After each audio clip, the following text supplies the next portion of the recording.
est faite en image de synthèse?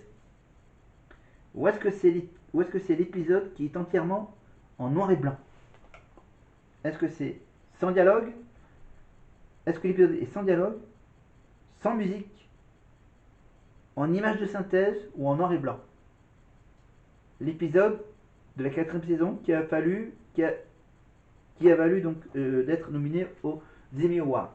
Pas de dialogue, aucune musique, image de synthèse ou noir et blanc?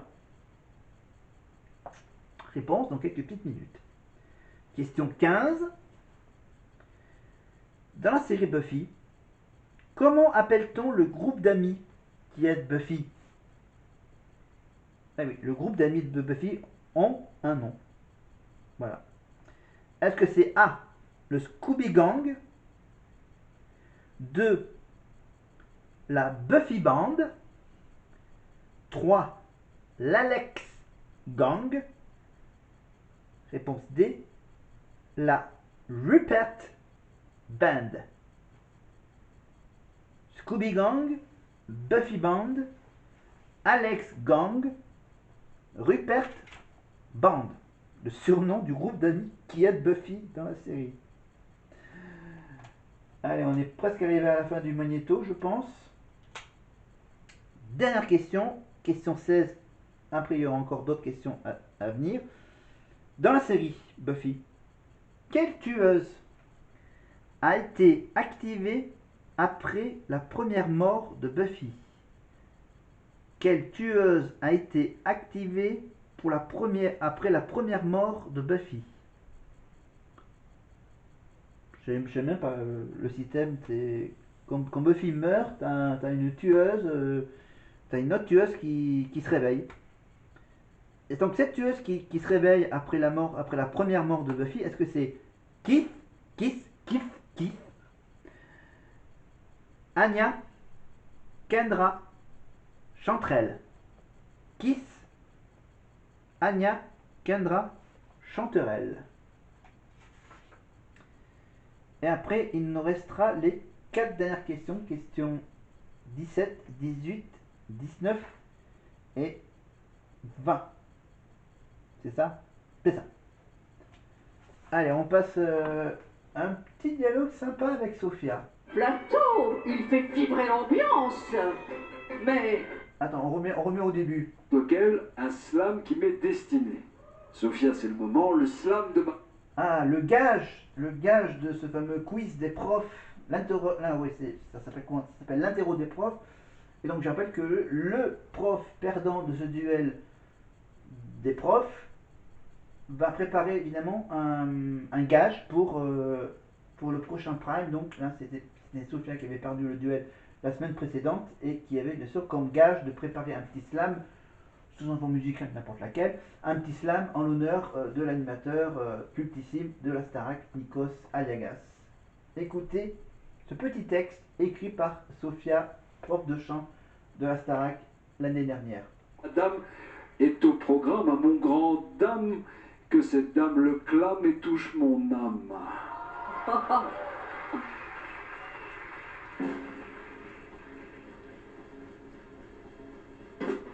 Nikos Aliagas, toujours le roi des mots.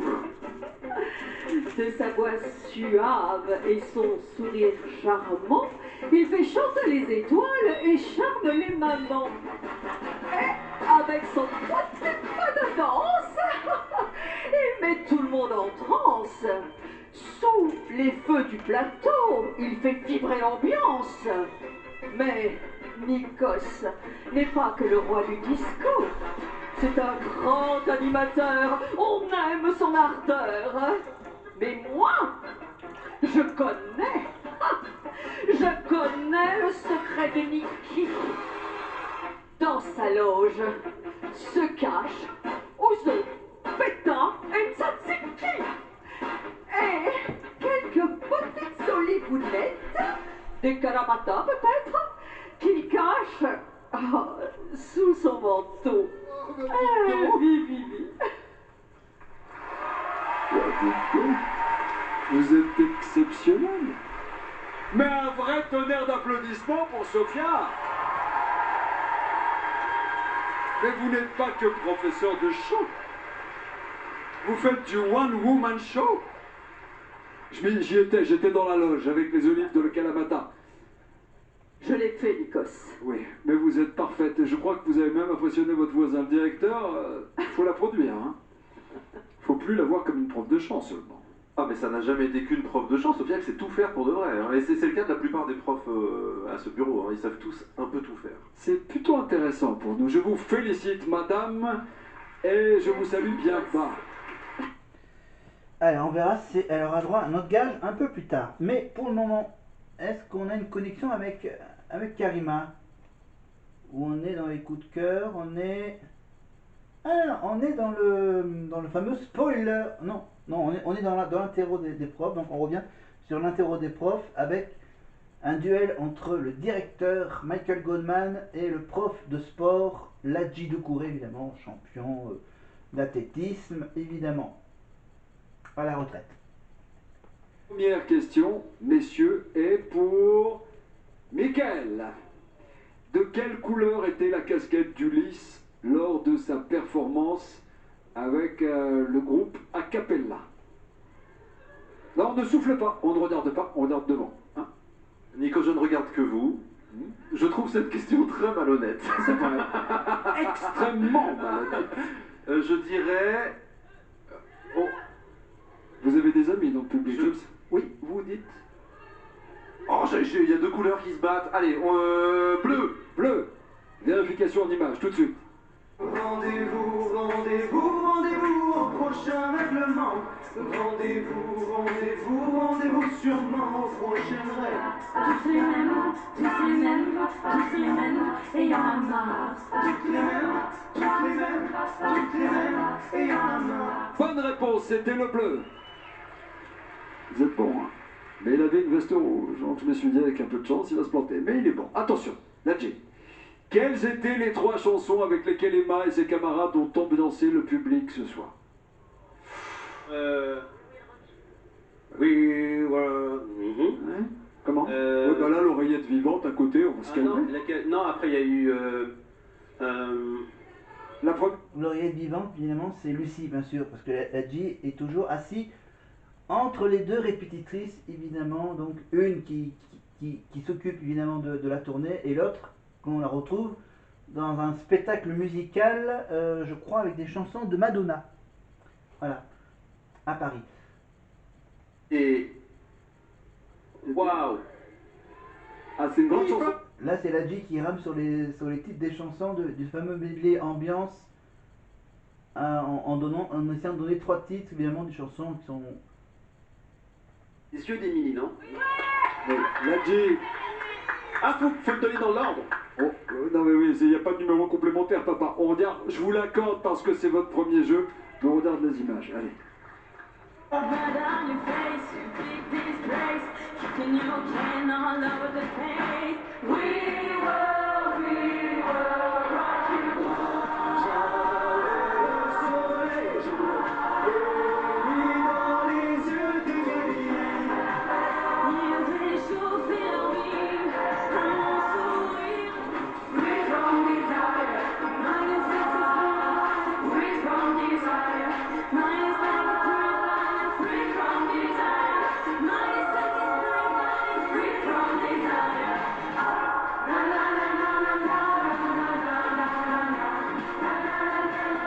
Évidemment, bonne réponse, We Will Rock.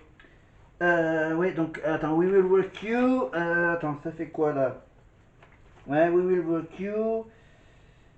Free From Desire. Alors, est-ce qu'ils le font pendant la tournée? Non. Ils le font pas. Je l'ai pas, apparemment je l'ai pas en souvenir, donc ils le font pas. Et les yeux d'Emily non plus, non, ils font que We Will Work You dans le medley rock de la tournée. Allez, on passe tout de suite à la question. Je recule quelques petites secondes pour entendre la question pour Michael. Joe Dassin et Freed From Desire, notre ami Gal. Bravo, un point partout. On est prêt, monsieur le directeur?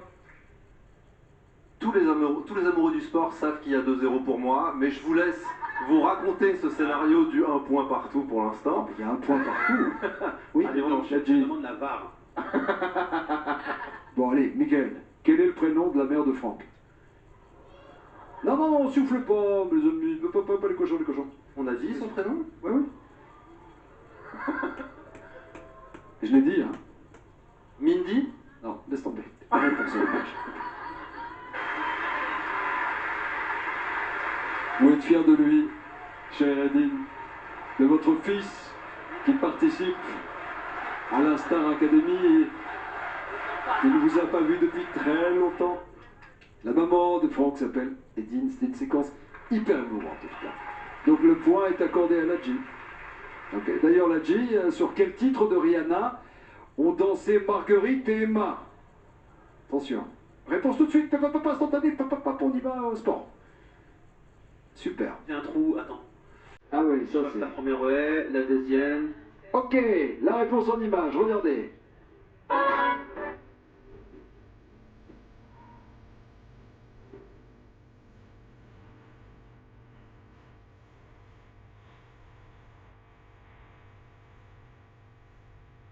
La chanson de Rihanna, c'était Disturbia, et évidemment, comme vous n'avez pas la réponse, c'est Michael Goldman qui a le point. Donc il y a égalité de partout. C'est la première fois dans l'histoire de cette saison que nous avons une égalité, donc écoutez bien, c'est une question commune que je vous pose, et c'est une question de rapidité. Le premier qui répond gagne le match. Celui qui perd le match aura un gage, et pas n'importe lequel. Attention. Non, mais est-ce qu'on peut demander aux deux de se séparer de... Ah, c'est vous de le Ladji? directeur, c'est vous qui avez autorité. Vas-y, papa. Il y a une volonté de tricher qui est très nette. Mais bon, Allez, on y va. Attention. Vous êtes prêts? On ne souffle pas, s'il vous plaît. Quel élève a chanté avec Kenji? Julie.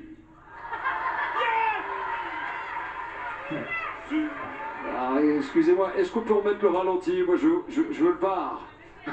Non, parce que on va réécouter tous ensemble, attention, parce que j'ai l'impression que je les ai entendus en même temps. Pour les départager, ça va être compliqué votre truc. On y va. Avec Kenji, Julie. Tristan Carnet, Mathieu Vergne. C'est égalité totale là. On le réécoute une fois, juste encore une fois. Attention, attention, allez-y. Mettez-les dans le mur. Élève à chanter avec Kenji, Julie. Non mais c'est pas possible. Mais c'est pas possible. Et vous êtes d'accord, c'est une égalité absolue.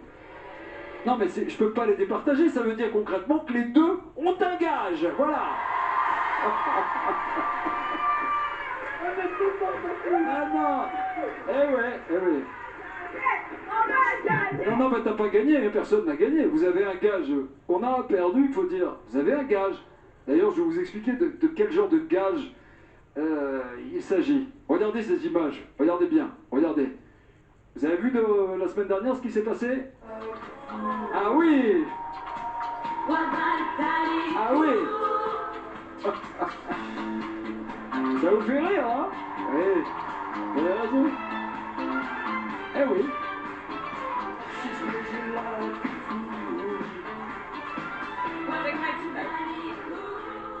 Ah, je vous entends plus là les garçons. Vous savez, après avoir fait Danser avec les stars, moi, je peux y aller, hein. Ah, bah attendez, le gage.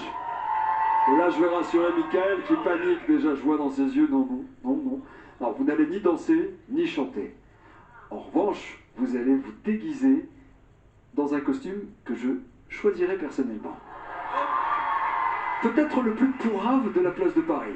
Mais ne vous inquiétez pas, c'est pour la bonne cause. On joue, c'est la deuxième partie de Star Academy. Et vous êtes d'accord, la semaine prochaine, tous les deux à mes côtés, costume épique. Applaudissements, merci monsieur. Bon, alors au bout d'un moment, je vais vous donner les réponses. Sauf s'il y a la connexion avec Karima ou pas. Ah, la connexion avec Karima, avec Maceo et l'autre là. À Maceo et Noah, nos sauvés ce soir, ils disent quoi les Absolument. garçons? Ils disent quoi les garçons? Ils sont en train de se remettre de leur émotion. Je vais me tourner tout d'abord vers Maceo, sauvé par le public ce soir. Est-ce que cette nomination a été un déclic pour toi? Parce que là, je regarde un jeune homme, j'ai l'impression qu'il est différent de celui de la semaine dernière. Pour moi, c'est vrai que ça a été un vrai déclic pour lâcher prise, pour plaire dans ma tête.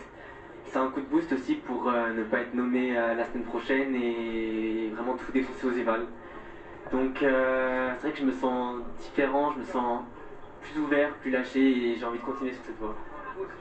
Très bien, c'est la chose à faire, exactement, ne pas lâcher et continuer sur cette voie. Noah, toi tu as été sauvé par tes élèves, ça a été compliqué, t'as eu peur. Tu m'expliquais que la semaine a été un petit peu compliquée à gérer. C'est vrai que la semaine elle est un petit peu compliquée à gérer parce que étant nominé, on se pose plusieurs questions, à savoir est-ce qu'on va être sauvé par le public, est-ce qu'on va être sauvé par les collègues, est-ce que la presta va bien se passer aussi. En fait on est un peu seul face à soi-même et avec du recul en vrai ça fait du bien. Ça fait du bien parce que ça permet de se retrouver.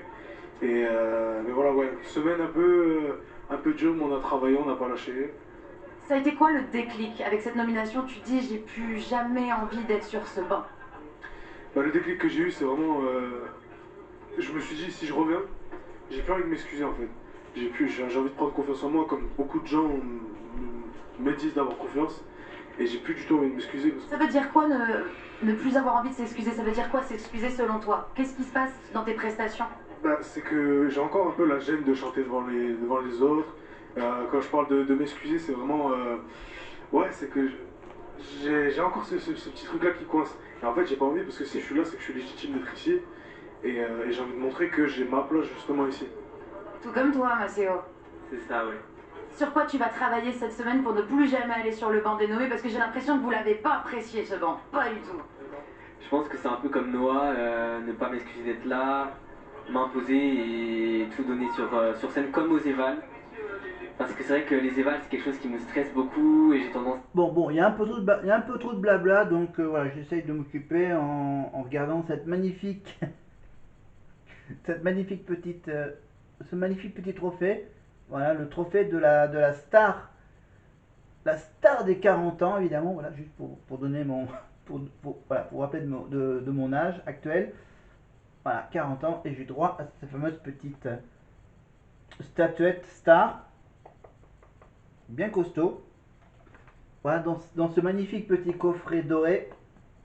Voilà, je vais le mettre comme il faut, bien droit. Et regardez, ça fait une jolie petite vitrine. Hop, je le positionne ici. Et regardez, et je l'ai toujours dans mon appartement, à côté de mon téléphone. Voilà. Mais maintenant, on revient donc, voilà, juste un petit gadget, le petit gadget de la séquence. On donne maintenant les réponses à notre petite série de questions sur Buffy contre les vampires. Réponse aux questions de Buffy. On en était où? Ah, on était à cette partie-là, oui. Le nom du créateur de la série Buffy contre les vampires. Je vérifie la bonne réponse. Question 571, c'est bien sûr Josh Whedon. Voilà, réponse D. Josh Whedon, c'est pas James Masters, ni Christopher Beck, ni Neff Harder, c'est donc Josh Whedon. Comment appelle-t-on l'homme qui entraîne Buffy? Rupert Giles. Eh bien, Rupert Giles, c'est bien sûr, il se fait appeler... Ah, c'est assez piégeux. En fait, il s'appelle pas... On l'appelle pas le professeur, ni l'éducateur, ni l'instituteur, mais apparemment, je vais être sûr que j'ai la bonne réponse, c'est l'observateur. Et oui, l'homme qui entraîne Buffy, c'est un observateur. Voilà, Rupert Giles, l'observateur. Question 13. Dans la série Buffy contre les vampires, quelle créature capture Alex? Et bien sûr, il essaye de s'accoupler avec lui. C'est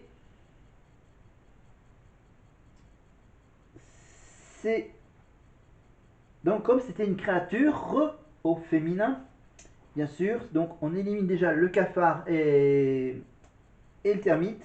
Il ne restait que la blatte ou la menthe, et c'était la menthe religieuse, évidemment, réponse B. Question 14. Question 14 sur Buffy. Ah, la particularité qui a valu à un épisode de la 4ème saison de Buffy contre les vampires d'être nominé aux Emmy Awards. Il y a un épisode de la 4e saison qui a une petite particularité. Laquelle? Évidemment, la particularité, c'est que une grande partie de l'épisode, en fait, elle se déroule sans aucun dialogue. Et oui. Évidemment, du coup, comme il n'y a pas de dialogue, il y a juste de la musique. C'est pour ça que ça a été nominé aux Emmy Awards. Voilà. Voilà. Évidemment, les images de synthèse n'ont rien à voir avec la musique, avec le son. Et également pour l'histoire du noir et blanc. Ah, question intéressante, question 15. La question intéressante sur le nom du groupe d'amis qui aide Buffy dans ses aventures dans la série. Eh bien, question 360. Pardon, question 575. Et la bonne réponse, c'était... C'est dingue, mais apparemment, la bonne réponse, c'est le Scooby Gang. Eh ouais. Eh oui, le Scooby Gang comme le personnage de Scooby-Doo. Voilà. Voilà. Ce n'est pas la Buffy Band, ni l'Alex Gang, le gang d'Alex, la bande de Buffy, et c'est non plus évidemment la Rupert Band, c'est évidemment, ça s'appelle le Scooby Gang. Et la question 16, pour finir la petite série. Dans la série Buffy contre le vampire, quelle tueuse a été activée après la première mort de Buffy dans la série? Eh bien, la tueuse qui se réveille, c'est Kendra. Et oui, la première tueuse qui se réveille après la mort de Buffy, la première mort de Buffy, c'est Kendra. Je pense que Anya ou Kiss, non, c'est plutôt Anya qui se réveille peut-être après une autre mort, évidemment. Avant de faire la dernière série de questions, bien sûr, on passe tout de suite au spoiler du directeur. Après ce prime de chorale, quel sera le thème de la semaine suivante? Dans le parcours de la Star Academy, c'est la semaine des destins liés. Ah, Ouais, ça veut dire qu'ils se mettront en binôme et que tout leur destin sur toute la semaine sera lié avec leur binôme. Donc les évaluations se passeront en duo, etc., etc. ça veut dire qu'on va arriver sur le prime dans une thématique très particulière aussi. Absolument, absolument. Où les duos seront mis en avant, ouais. Super. Merci beaucoup. Vous avez bien noté pour tous ceux qui suivent. Vous en avez encore un peu? J'en ai encore un petit peu si vous voulez. On va fêter Halloween au château, ce qui va être un événement assez sympa. Bien. Et il y a une dernière info, c'est que l'évaluation sera en 2 temps. Il y aura une évaluation lundi, une évaluation mardi. Je peux pas en dire beaucoup plus, mais le gagnant de l'évaluation de lundi gagnera un très très gros cadeau. En tout cas, le duo qui gagnera l'évaluation de lundi gagnera un très très gros cadeau. En tout cas, il y aura une grosse surprise. Donc on le verra mardi et mercredi dans la quotidienne. Exact. Vous avez tout suivi, Nikos, comme d'habitude. Pour une fois. Merci beaucoup, monsieur le directeur. À suivre, David Hallyday pour un moment sur scène très émouvant. Mais tout de suite, on a souhaité savoir si après 2 semaines de cohabitation, les élèves se connaissaient si bien que ça. Et les réponses à notre quiz, vous allez voir, vont fuser. Allez, on sort une feuille et un stylo, c'est l'heure de l'apéro surprise. J'étais pas au courant. Oui, c'est un peu le principe, Ulysse. On va voir après 2 semaines qui connaît le mieux ses petits camarades. J'ai rien retenu, c'est bon. Et on commence avec une première question. Qui est le plus jeune élève de la promo 2024? Le plus jeune de la promo 2024, c'est Maceo. Oui, c'est Maceo. Ouais, c'est Maceo, toi? Maceo. Le plus jeune, c'est Maceo, je crois. Bravo, bonne réponse pour tout le monde. Je m'appelle Maceo, j'ai 18 ans. Quelle mention Charles a-t-il eu au bac? Charles n'a pas eu de mention au bac, si? Il a eu au rattrapage, je crois même. Assez bien. Assez bien. Assez bien, moi je peux souvenir, je Est-ce crois. que c'est une bonne réponse? Et non, Marguerite. J'ai eu mon bac. Non, j'ai eu le rattrapage. D'accord. Qui a la phobie des tomates? Ah, je suis d'accord. On l'a pas la phobie des tomates. C'est Emma qui a la phobie des tomates. Elle peut pas prendre une assiette avec les tomates dedans.